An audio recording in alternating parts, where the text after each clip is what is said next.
మన కాదంబరి సిల్క్స్ లో flat 50% discount and 25,000 purchase మీద 2 కంచి కాటన్ సారీస్ ఉచితం. అంటే ఇంట్రెస్టింగ్లీ ఇదే టైంలో ఒక రీల్ రౌండ్స్ చేస్తుంది పాతది. బాహుబలి టైంలో మన రమ్యకృష్ణ గారి పాత్రని శ్రీదేవి గారికి ఆఫర్ చేశారని రాజమౌళి గారు చెప్పారు అది ఓపెన్లో ఒక ఇంటర్వ్యూలో. బట్ ఆవిడతో వచ్చిన అసోసియేటెడ్ కాస్ట్ అంత పెద్ద స్టార్ని తీసుకురావడం అది ఇట్ వాజ్ అన్బిలీవబుల్ అని చెప్పి ఆవిడని డ్రాప్ చేసుకుని రమ్యకృష్ణ గారిని కాస్ట్ చేస్తే ఆవిడే ఆ పాత్ర కోసం ఆవిడే పుట్టారన్నట్టు వర్కౌట్ అయిపోయింది. బట్ అంటే the reason I'm asking is so not always is the star combination decision. అది చాలా సార్లు అయింది. That is a very very well known fact అది. సో ఇప్పుడు మీరు సినిమా స్టార్ట్ అవ్వకముందుకున్న డెసిషన్కి సినిమా ఫైనల్ ఎఫెక్ట్ ఇప్పుడు చాలామంది శ్రీదేవి గారు ఉంటే అంత వర్కౌట్ అయ్యేది కాకపోవచ్చు అని అంటారు ఇప్పుడు, ఎందుకంటే ఎఫెక్ట్ చూశారు కాబట్టి, ఆల్రెడీ ఫినిష్డ్ ఎఫెక్ట్ చూశారు కాబట్టి యూనో. యా. సో మీరు ఎలా అప్రోచ్ చేస్తారు వర్మ గారు మీ ప్రాజెక్ట్స్ని? మీరు do look at it like a business are? I have never done film on both cases. నాకు ఎక్సైట్మెంట్ కలిగించిన సబ్జెక్ట్ లాగా నేను చేశాను.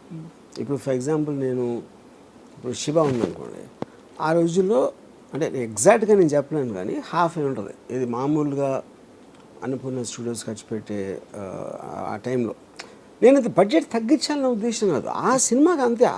నేను ఒక వీధిలో అంటే రియలిజం ఉంటుంది, ఎగ్జిస్టింగ్ ఇరానీ కేఫ్లో తీస్తే బాగుంటుంది. నేను ఇప్పుడు ఇరానీ కేఫే సెట్ వేస్తే మంచి బాగా లైటింగ్ అంతా చేస్తే అది శివాయి అవ్వదు. ఆ దృష్టితోటి నేను budget conscious, not about saving money.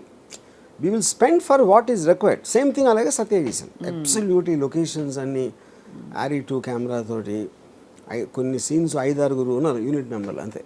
Because to maintain that authenticity. Correct. ఇప్పుడంటే ఎప్పుడైతే మీ దగ్గర ఇంత మార్కెట్లోంచి ఇంత డబ్బులు వస్తాయని ముందే మీకు గ్యారంటీ ఉన్నప్పుడు, ముందే మీరు అనుకున్నప్పుడు, you will waste the money. Correct.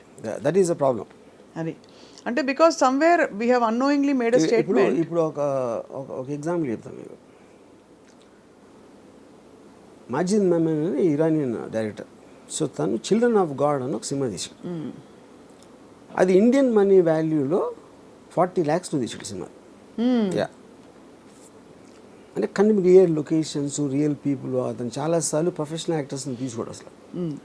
అది మ్యాసివ్ హిట్ అయిపోయింది ఇంటర్నేషనల్ ఫిల్మ్ సర్క్యూట్స్, అంటే సెలెక్టెడ్ మార్కెట్స్. దాంట్లో ఆల్మోస్ట్ ఈ సేల్స్ కంపెనీస్ అన్నీ కలిసి $40 million రెవెన్యూ వచ్చింది ఆ సినిమాకి. అది బాంబేలో ఒక ప్రొడ్యూసరు దాని రైట్స్ కొన్నాడు 3.5 crores. ఇది 40 lakh ఒరిజినల్ కాస్ట్ అయితే 3.5 crores రైట్స్ కొన్నాడు. కొని ఈ తారే జమీ పేలో యాక్ట్ చేసిన పిల్లవాడు ఎవరుతూ ఉండవు, దర్శిల్ జాఫరీ అని, వాడికి 2 కోట్లు ఇచ్చి బుక్ చేశాడు ఆ పిల్లోడిని. ప్రియను డైరెక్టర్. ఇప్పుడు ఈ రెమ్యునరేషన్స్, రైట్స్, మేకింగ్ అన్నీ కలిపి without publicity it costed around 15 crores. పబ్లిసిటీకి ఇంకో 10 గడిచిపోయాడు, 25. ఇది 40 lakhs సినిమా 25 crores అయింది ఇప్పుడు ఇక్కడ ఇండియాలో. అయిన తర్వాత దాని పేరు ఏం పెట్టాడు? తరరం పంపం. ఎందుకు తరరం పంపం పెట్టాడంటే అది పెద్ద హిట్ సాంగ్. దాంట్లో మన ఆమిర్ ఖాన్ ఇప్పుడు చెప్పాను కదా, తారే జమీన్ పర్. దాంట్లో పెద్ద హిట్ ఆ సాంగ్ మూలాన అందరికి దగ్గరికి వెళ్తుంది అని ఆడ ఉద్దేశం. వీడికి 2 కోట్లు ఎందుకు ఇచ్చావు అని అడిగాను దర్శిల్ జాఫరీకి. సార్ ఇప్పుడు ఆమిర్ ఖాన్ కోసం వచ్చి ఉండొచ్చు, కానీ వచ్చిన ప్రతి ఒక్కళ్ళకి ఆమిర్ ఖాన్ ఎంతో దానికన్నా ఎక్కువ వీడు నచ్చాడు అంటాడు వాడు ఈ దర్శిల్ జాఫరీ. అందుకని వాడు నెక్స్ట్ పిక్చర్కి వాళ్ళందరూ ఆమిర్ ఖాన్ ఆడియన్స్కి నేను 2 కోట్లు తీసుకుంటున్నానని అతని లెక్క. ఓకే, ఇది ఒకటి. ఇంకోటి ఏం చేశాడు, మొత్తం సినిమా అంతా ఇన్ఫిల్మ్ యాడ్స్, క్యాడ్బరీ చాక్లెట్, ఇది మీ మిల్క్, అదేదో ఈ చిల్డ్రన్ ప్రోడక్ట్స్ అన్నీ నింపేశాడు దాంట్లో. ఇన్ఫిల్మ్ యాడ్స్ లాగా పెట్టి దాని నుంచి తీసుకోవడానికి. ఫైనల్గా రిలీజ్ చేస్తే మొత్తం 25 కోట్లు పోయినాయి. ఆడ 40 లక్షల్లో తీసి $40 million అది 25 కోట్లు చేసి 25 కోట్లు పోయినాయి. అప్పుడు నాకు ఒకటి చెప్పాడు బాంబేలో, ఈయన ఎంత తేడా వచ్చిందంటే, నేను మాజిద్ మమ్మీను పిల్లల కోసం తీసాడు సినిమా, ఈయన పిల్లల నుంచి డబ్బులు చేసుకోవడానికి తీసాడు. అది ప్రైమరీ ఇంటెన్షన్ డిఫరెన్స్ ఏంటంటే అది యూనో. సో ఇప్పుడు మీకు మల్టిపుల్ ఆబ్జెక్టివ్స్ ఉంటాయి సినిమా ఇండస్ట్రీలో. అవును. ఒకళ్ళేమో అసలు ఎంత కమ్మేయాలి సినిమా, ఎంత ప్రాఫిట్ వచ్చేయాలి, ఇంత కొనరు నా సినిమా అని చెప్పడానికి. ఇప్పుడు మీకు హాలీవుడ్లో దే గో డైరెక్ట్లీ, వాళ్ళు మీడియా డీటెయిల్స్ ఉండరు, వాళ్ళు they will take real time. ఇప్పుడు ఈ ఫోన్ చేసాడు అనుకోండి, ఫోన్ కంపెనీ డబ్బు ఎక్కడి నుంచి వస్తుంది, డైరెక్ట్గా మీరు కొంటేనే స్టేజెస్లో వెళ్తుంది అక్కడికి. So the product has to work in any manufacturing థింగ్లో. ఫిలింలో ఏంటి, మీరు బయ్యర్ కోసం తీస్తున్నారు, అంతే కదా. బయ్యర్ కోసం తీసినప్పుడు వాడు మనకి ఎంత ఇస్తాడు, వాడిని ఇంప్రెస్ చేయడానికి అనేది ఎక్కడో సబ్ కాన్షియస్గా that becomes a bigger point than the actual film. మర్చిపోతారు చాలాసార్లు అవును ఫిల్మ్ ఏం చేస్తున్నాం అని. కరెక్ట్. అంటే honesty in certain way, honesty అంటారు కదా. అంటే అందరికీ జనాలు నచ్చాలని ఉంటుంది, అది కాదు. But you can forget and easily divert your attention from the main point. మీరు అసలు స్టోరీ ఎందుకు చేస్తున్నారు అని మీకు ఫస్ట్లో అన్న ఇంట్రెస్ట్ ఇంటెన్షన్ అని చెప్పి, if it gets carried away అది చివరికి వచ్చేవారు మీకే తెలియదు, అందరికీ. నేను కూడా దాంట్లో కొంచెం చేయి దాటిపోతుంది. ఒక పర్టికులర్ టైంలో మీరు మర్చిపోతారు అసలు మీరు ఎందుకు తీద్దాం అనుకున్నారు అనేది. It will go off. That's why I feel it's honesty. And that's why newer film makers వాళ్ళలో అది రీటైన్ అవుతుంది కొంతలో కొంత. ఎందుకంటే వాళ్ళకి ఎక్కడో ఒక conviction so called what ever పట్టు కూర్చుంటారు. బట్ వాళ్ళు కూడా మళ్ళీ రిపీట్ వండర్స్ చేయమంటే they may not be able to deliver, because వాళ్ళు కూడా they get carried away with so many influences. Correct. కానీ ఇంకో పాయింట్ ఏంటంటే, ఇది చాలాసార్లు వర్కౌట్ కూడా అవ్వచ్చు. అది అంటే మీరు ఫిలిం ఎందుకు తీశారు, వాళ్ళు ఎందుకు చూశారు అనే దాంట్లో చాలాసార్లు డిస్కనెక్ట్ ఉంటుంది. ఇప్పుడు for example in Ardh Satya, one of the most influential films. అవును, స్మితా పాటిల్, ఓంపురి. అది నేను ఆల్మోస్ట్ ఒక 7-8 సార్లు చూసుంటాను సినిమా. నేను ఆ డైరెక్టర్ని ఒకసారి రెహమాన్ స్టూడియోలో కలిసాను, గోవిందీలాని.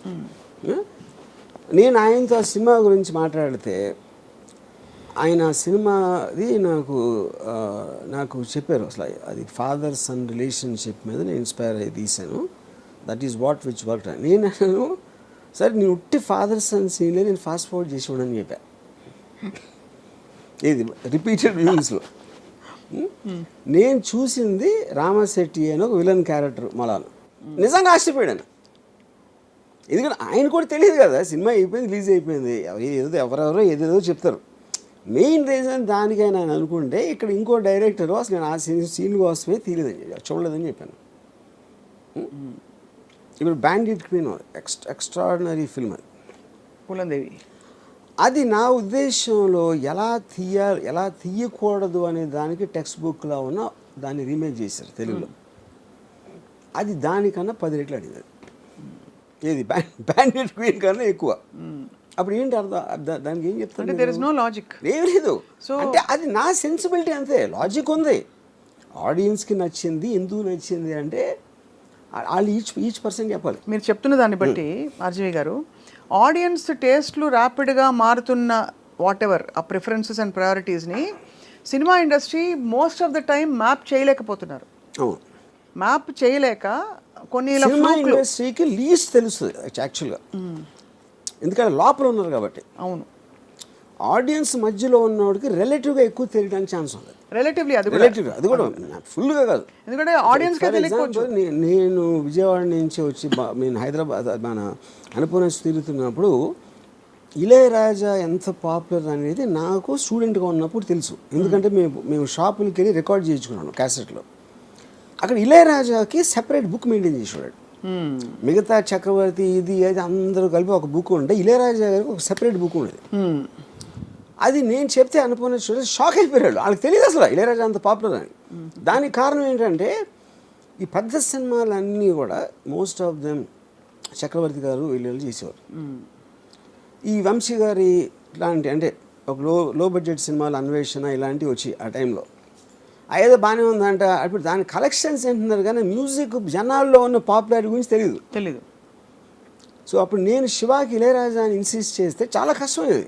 అంటే చక్రవర్తి ఉన్నారంటే వాళ్ళు ఇళయరాజా అంటే అలా ఉండేది మాట బేసిక్గా. అదే అప్పుడు ఎందుకు అది లోపల ఉన్నప్పుడు వాళ్ళ వ్యూ పాయింట్ వేరు ఉంటుంది, పబ్లిక్లో ఉన్నదానికి మీరు అప్పటికి బయట ఉన్నారు కాబట్టి మీకు తెలిసింది అది.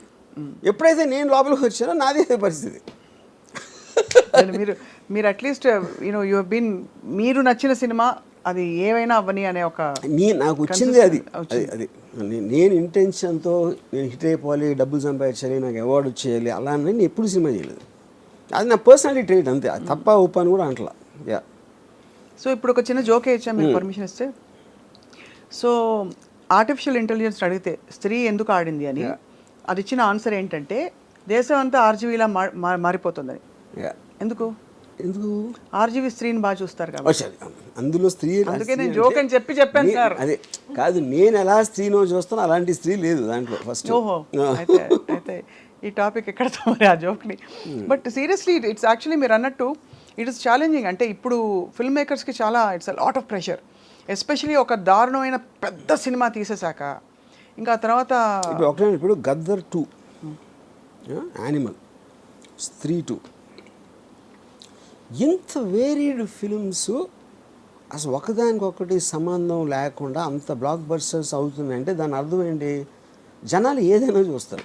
అప్పుడు ఏదైనా చూస్తారని మనం అనుకుంటే ఏం చూస్తారో తెలియదు అనేది ఫాలో అవుతుంది. అంతే. అప్పుడు ఇంకా మనం అనుకున్నది మనం కన్విక్షన్తో చేయటం తప్పిస్తే there is no other choice for anybody. There's no other choice. After that it's about the figures. Correct. ఏ కాస్ట్లో తీయాలి అవి ప్రాక్టికల్ డెసిషన్స్, అది viability, practical decisions and all that. But ఏదేమైనా మన కన్విక్షన్ని దాటి వెళ్ళి తీయడం వల్ల అది ఛాన్స్ ఆఫ్ హిట్ అవ్వడం ఉండొచ్చు కానీ but there are more chances you'll fail because you are carried away in a lot of noises which is not your own voice. అంతేనా? That's the point. Yeah. So interesting. మీరు స్త్రీ 2 ని ఇప్పుడు మీ 2గా మార్చి మేము వెళ్ళి చూస్తాం సినిమాని. అది నేను చూడలేదు ఇంకా. But the point is this is a paradigm shift in terms of. మీకు రాజ్ కుమార్ రావు ఫ్రెండా sir? I know him. You know him. Did you tell him that the film is? No. You haven't yet told. Well, I'm sure he'll be surprised with your tweet. And strangely, than first film naade nathonu chesadu. Oh. He has some 3-scene role in Run. Yeah. కానీ ఇక్కడ again I'm telling you, ఇది రాజ్ కుమార్ రావుకి సంబంధమే లేదు. ఇది కానీ 10 రోజులు అనుకున్నాడు కదా.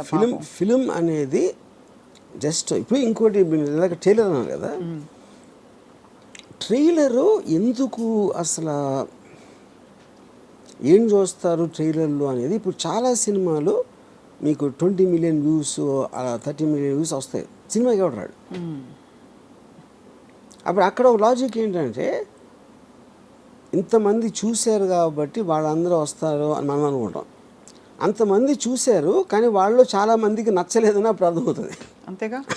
ఇప్పుడు ట్రైలర్ చూడటానికి నచ్చడానికి డిఫరెన్స్ ఉంది కదా.